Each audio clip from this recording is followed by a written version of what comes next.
बच्चों, आप सभी का दोबारा से स्वागत है ECM क्लासेस के अंदर। और आज हम नया सब्जेक्ट लेके आए हैं माइक्रोबायोलॉजी।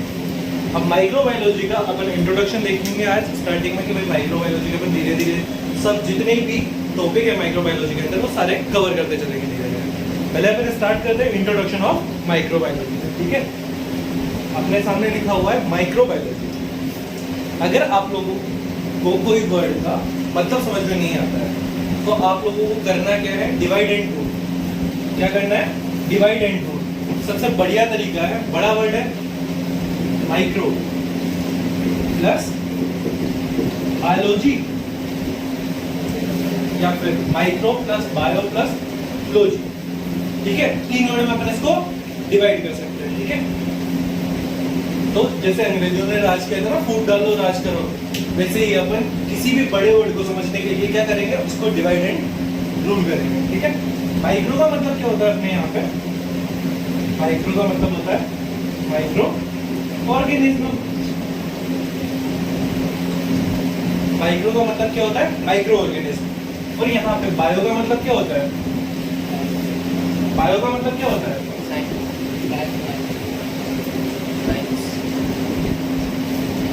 साइंस। और लॉजी का मतलब स्टडी, ठीक है। तो माइक्रोबायोलॉजी के अंदर जो माइक्रो ऑर्गेनिज्म की जो साइंस है उसकी क्या करते हैं अपन, स्टडी करते हैं, ठीक है। अब माइक्रो ऑर्गेनिज्म की भी बात करते हैं। माइक्रो ऑर्गेनिज्म क्या एक दो ही है क्या, कितनी कैटेगरी में डिवाइडेड है माइक्रो ऑर्गेनिज्म, बहुत सारी कैटेगरी है ना। तो उनको अपन 1 बाय 1 करके देख लेते हैं कौन कौन सा है। पहला माइक्रो ऑर्गेनिज्म की बात करते हैं। पहला बैक्टीरिया, ठीक है। सेकंड आता है अपना वायरस, थर्ड अपना प्रोटोजोआ,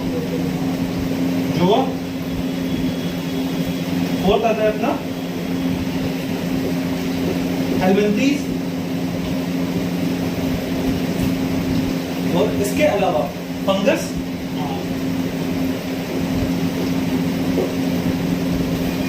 ये कुछ माइक्रो ऑर्गेनिज्म है जो किसके अंदर ऐड होते हैं बच्चों, अपने माइक्रो ऑर्गेनिज्म के अंदर, ठीक है। अब ये जितने भी माइक्रो ऑर्गेनिज्म हैं इन सब में क्या क्या होता है, जैसे अपन पहला देखते हैं बैक्टीरिया।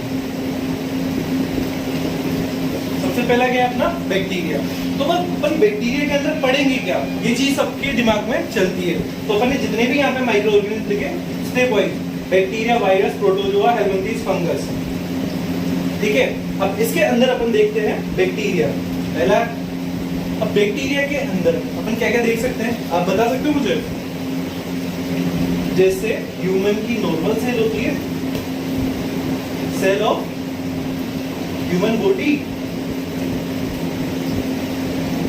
उसके अंदर अपन 1 बाय 1 सीक्वेंस से सारे ऑर्गेनिज्म पढ़ते हैं, सारे ऑर्गेनिज्म पढ़ते हैं 1 बाय 1 करके। वैसे ही बैक्टीरिया के अंदर भी अपन क्या करेंगे, 1 बाय 1 करके सारे स्ट्रक्चर पढ़ेंगे। जैसे cell wall, cytoplasm, pili, micro filament, जितने भी डीएनए या फिर आरएनए, ये जितने भी कंटेंट लिखे हैं अपन ने ये तो पढ़ेंगे, साथ में इसके अलावा जितने भी कंटेंट और रिमेनिंग है बैक्टीरिया के अंदर उनको अपन स्टेप बाय स्टेप पढ़ेंगे। और ये सारा सीक्वेंस केवल ओनली बैक्टीरिया के अंदर ही नहीं, इन सब के अंदर भी फॉलो होता है। इनमें से सबसे हार्ड और सबसे डेंजरस जो चीज होती है वो क्या है, अपना बैक्टीरिया, ठीक है। सबसे डेंजर होता है। और ये जो है लाइफ स्पान है वो सबसे ज्यादा किसका होता है, बैक्टीरिया का। ये कई सालों तक भी जिंदा रह सकता है, क्यों, क्योंकि इसके पास जो है वो स्पोर बनाने की पावर होती है। सेकंड में आता है वायरस। वायरस के पास स्पोर बनाने की पावर नहीं होती है, यह ह्यूमन बॉडी के अंदर जाने के बाद 6 से 7 दिन में किल हो जाता है। इसके लिए कोई पर्टिकुलर ट्रीटमेंट की जरूरत नहीं पड़ती, लेकिन बैक्टीरिया अगर हमारी बॉडी के अंदर चला जाता है तो उसके लिए हमें एंटी बैक्टीरियल या एंटीबायोटिक ड्रग लेने की जरूरत पड़ती है। वैसे ही सेम है प्रोटोजोआ, एल्बंथीज है, फंगस है, ये सारे जितने भी है तीनों ये जीआई सिस्टम, ये सारे क्या काम करते हैं, जीआई सिस्टम के जितने भी डिसऑर्डर है वो बच्चों के अंदर कोज करते हैं। क्योंकि अनहाइजीनिक फूड अगर अपन खाते हैं और अनहाइजीनिक वाटर अगर अपन ड्रिंक करते हैं तब ये अपना असर दिखाते हैं। और ये वाटर और फूड कौन सा वाला, कंटामिनेटेड यानी जो दूषित भोजन होता है उसके अंदर ये सब प्रेजेंट होते हैं। ठीक है, अब अपन यहाँ से स्टार्ट करते हैं। आप अगर लिखना चाहते हो तो लिख सकते हो इसको, इसलिए पोज करके आप स्क्रीनशॉट भी ले सकते हो इसका। बच्चे अब अपन ने देखा है, फर्स्ट अपन ने टॉपिक लिया है बैक्टीरिया। अब बैक्टीरिया के बारे में अपन डिटेल में स्टडी करते हैं कि भाई बैक्टीरिया कैसा होता है, क्या होता है, इसके एनाटॉमी, शेप, स्ट्रक्चर और इसके अंदर जो सेल का स्ट्रक्चर होता है वो कैसी होती है। ठीक है, पहला पॉइंट लेके चलते हैं। बैक्टीरिया जो है वो यूनिसेलुलर, क्या होता है, यूनिसेलुलर ऑर्गेनिज्म यानी सिंगल सेल ऑर्गेनिज्म होता है। ठीक है, जो बैक्टीरिया होता है वो कैसा होता है, यूकेरियोट या प्रोकैरियोट, प्रोकैरियोट यानी ये दूसरे के ऊपर आधारित होता है। ये अपना पोषण किससे प्राप्त करता है, या जो न्यूट्रिशन है वो किससे प्राप्त करता है, दूसरे से। तो इसलिए हम इसे क्या बोलते हैं, प्रोकैरियोटिक। ठीक है, इसके बाद आता है it is seen by microscope. इसे आप खुली आंखों से नहीं देख सकते, जो आपकी आंखें दी है ना भगवान ने, उससे आप इसे नहीं देख सकते। आप इसको देखने के लिए किसका यूज करोगे, माइक्रोस्कोप। ठीक है, माइक्रोस्कोप लैब में आपने बहुत अच्छे से देखा होगा, तो उसके द्वारा अपन बैक्टीरिया, वायरस, हर एक माइक्रो ऑर्गेनिज्म को देख सकते हैं। और ये पॉसिबल है कि डायरेक्ट देख सकते हो माइक्रो ऑर्गेनिज्म को, नहीं देख पाते ना, तो उसके लिए क्या करते हैं अपन, स्लाइड प्रिपरेशन करते हैं, सैंपल कलेक्ट करते हैं, सारी प्रोसेस है वो आगे पढ़ेंगे। अपन इतना सा याद रखो कि माइक्रोस्कोप के अंदर किसको देखा जाता है, स्लाइड को। ठीक है, इसके बाद अपन बात करते हैं साइज ऑफ बैक्टीरिया। बैक्टीरिया की साइज कैसी होती है, लेंथ कितनी होती है वो देखते हैं। पहले अपन बात करते हैं डायमीटर। जो सेल का जो बैक्टीरिया की सेल का जो डायमीटर है वो कितना होता है, 0.2 से 1.5 माइक्रोमीटर। कितना होता है, 0.2 से लेके 1.5 माइक्रोमीटर के बीच में बैक्टीरिया की जो सेल है उसकी साइज हो सकती है। लेंथ की अगर अपन बात करें, जो बैक्टीरिया की लेंथ है वो कितनी होती है, 3 to 5 नैनोमीटर। 3 से 5 नैनोमीटर किसकी साइज होती है, अपनी बैक्टीरिया की साइज होती है। बैक्टीरिया को मापने के लिए, मापने मतलब मेजर करना, जैसे इंसान को मेजर करते हैं ना, तो कैसे करते हो, डायमीटर से मीटर में मैनेज कर लेते हैं ना अपन, नापते हैं ना। तो वैसे ही जो बैक्टीरिया है उसको कैसे मेजर करते हैं अपन, माइक्रोन की सहायता से। ठीक है, ये होता है थोड़ा सा इंट्रो। अब इसके बाद का जो नेक्स्ट टॉपिक है वो है शेप ऑफ बैक्टीरिया। ठीक है, इसका वीडियो को पॉज करो आप और स्क्रीनशॉट ले लिया करो। ठीक है, ठीक है। अब अपना जो नेक्स्ट टॉपिक है बैक्टीरिया के अंदर ही शेप ऑफ बैक्टीरिया। जो बैक्टीरिया की शेप होती है वो अलग अलग तरीके की होती है। ठीक है, तो अब जो इनका शेप है उसके आधार पे हमने बैक्टीरिया को कितने पार्ट में डिवाइड किया गया है बच्चों, 4 पार्ट में डिवाइड किया गया है। ठीक है, अब 4 पार्ट कौन कौन से हैं अपन उनको वन बाय वन करके देखते हैं। ठीक है, स्फेरिकल शेप।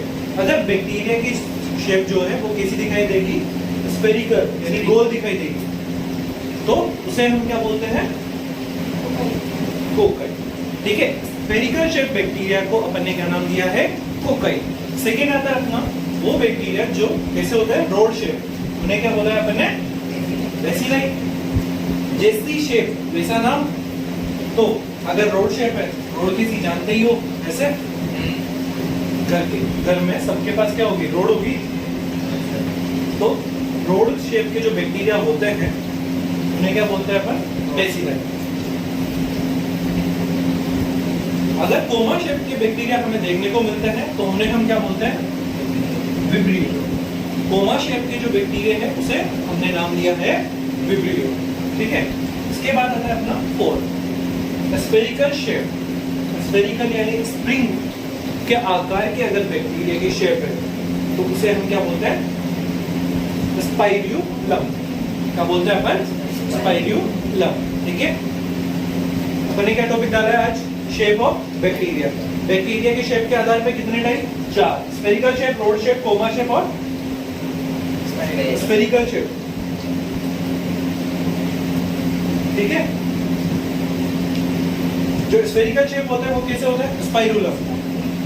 और एक होता है coma shape, vibrio, rod shape, bacilli और स्फेरिकल शेप कोकाई। डन। इसके बाद अपन अरेंजमेंट के आधार पर बैक्टीरिया का क्लासिफिकेशन देखते हैं। अच्छी स्फेरिकल नहीं, स्पाइरल, सॉरी स्पाइरल। स्फेरिकल तो गोल हो गया ना, स्फेरिकल या ओवल शेप। स्पाइरल जो अपने रजिस्टर का स्पाइरल होता है वैसे अगर बैक्टीरिया की शेप है उसे क्या बोलते हैं अपन? स्पाइरुलम। ठीक है, अब अपन जो नेक्स्ट टॉपिक है वो क्या रहेगा? अरेंजमेंट के आधार पर बैक्टीरिया का क्लासिफिकेशन। ठीक है, अब यहां पर बच्चों अपन नेक्स्ट जो टॉपिक है वो क्या है? Arrangement of bacteria. जो अरेंजमेंट है बैक्टीरिया का वो किसके अंदर देखने को कैसा मिलता है वो अपन 1 बाय 1 करके यहाँ पे देखते हैं। ठीक है, पहला जो बैक्टीरिया है उसका नाम क्या है? स्टेफाइलोकोकस ओरियस, जो हमें किस शेप का दिखाई देता है? क्लस्टर। जैसे अंगूर होते हैं ना एक गुच्छे में, वैसे हमें ये दिखाई देता है। तो यानी जो क्लस्टर फॉर्म में जो बैक्टीरिया दिखाई देते हैं उसका क्या नाम है? स्टेफाइलोकोकस ओरियस, जैसे यहां पर दे रखा है तुमको। ठीक है, इसके बाद आता है अपना सेकंड, चेन लाइक, यानी चेन तो जानते हो ना कैसी, वो गले में पहनने वाली, वैसी चेन अगर आपको देखने को मिलती है तो ये जो बैक्टीरिया है वो कौन सा बैक्टीरिया देखने को मिलेगा अपन को? Chain shape, Streptococcus. तो ये इसका डायग्राम। कैसा है इसका डायग्राम? चेन शेप, जैसे आप गले में चेन पहनते हो वैसा इसका डायग्राम होता है। ठीक है, इसके बाद अपना आता है थर्ड, अरेंजमेंट ऑफ 8 शेप के जो बैक्टीरिया होते हैं उनको अपन ने क्या नाम दिया? ऑक्टेला। क्या नाम दिया? ऑक्टेला, जिन्हें हम क्या बोलते हैं? सेरेना। इनकी शेप ऐसी होती है। ठीक है, इसके बाद आता है थंबप्रिंट, जैसे आपके फिंगरप्रिंट होते हैं, अगर उस शेप के बैक्टीरिया आपको देखने को मिलते हैं उसे हम क्या बोलते हैं? Bordetella pertussis. किसके अंदर देखने को मिलता है? थंबप्रिंट बैक्टीरिया बोर्डेटेला पर्टुसिस के अंदर। ठीक है, इसके बाद आता है अपना नेक्स्ट चाइनीज लेटर अरेंजमेंट। जो चाइनीज लेटर यानी जो चाइनीज की जो लैंग्वेज होती है, अगर उस टाइप के हमें बैक्टीरिया देखने को मिलते हैं तो उन्हें हम क्या बोलते हैं? कोर्नीबैक्टीरियम डिप्थीरिया। जो ये कॉलोनी है वो किसके अंदर देखने को मिलेगी अपन को? कोर्नीबैक्टीरियम डिप्थीरिया के अंदर हमें ये कॉलोनी देखने को मिलेगी। ठीक है, तो इसके ये 5 टाइप है। अभी और भी इसके सब टाइप है, पहले आप इसका स्क्रीनशॉट ले लो या लिख लो इसको।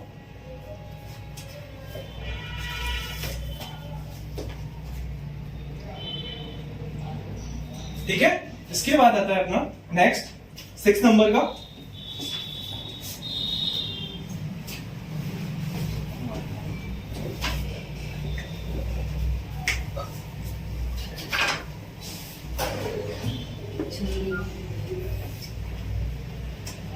सिक्स आया, वो अपना कौन सा है? डिप्लोकोकाई। 6 नंबर का जो बैक्टीरिया है डिप्लोकोकाई। डिप्लोकोकाई। ठीक है, यानी ये संख्या में कितने देखने को मिलते हैं अपन को? 2। ये इस तरीके से अगर हमें बैक्टीरिया देखने को मिलता है तो इन्हें हम क्या बोलते हैं? डिप्लोकोकाई। और यह जो है वो किसके अंदर देखने को मिलता है? एग्जाम्पल इसका क्या है? गोनोकोकस। गोनोकोकस के अंदर हमें कैसी शेप देखने को मिलती है बैक्टीरिया की? डिप्लोकोकाई। ठीक है, इसके बाद हमें बंबू शेप,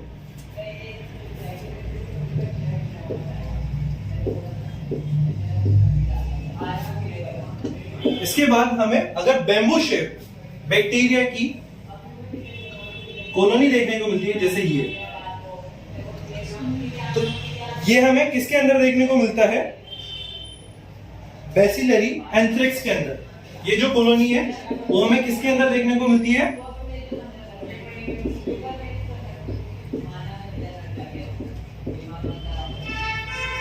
बैसिलस एंथ्रेक्स के अंदर हमें ये देखने को मिलता है। ठीक है,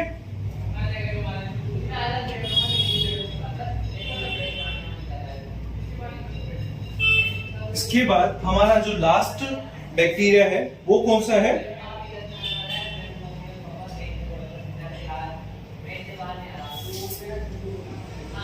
शेप ऑफ 4।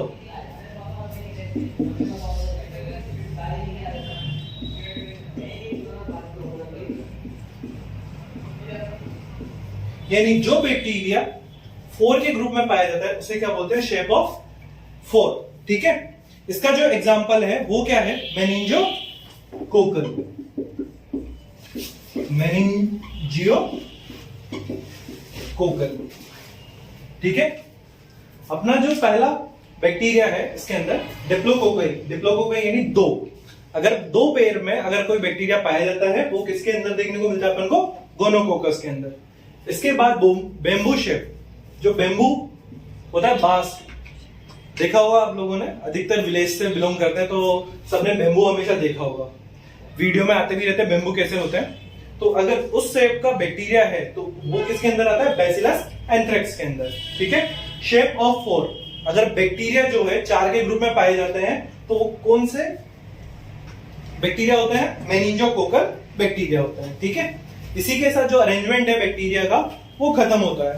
इसके बाद जो है वो अपन स्ट्रक्चर ऑफ सेल जो है वो पढ़ेंगे, जो हम नेक्स्ट वीडियो के अंदर देखने को मिलता है।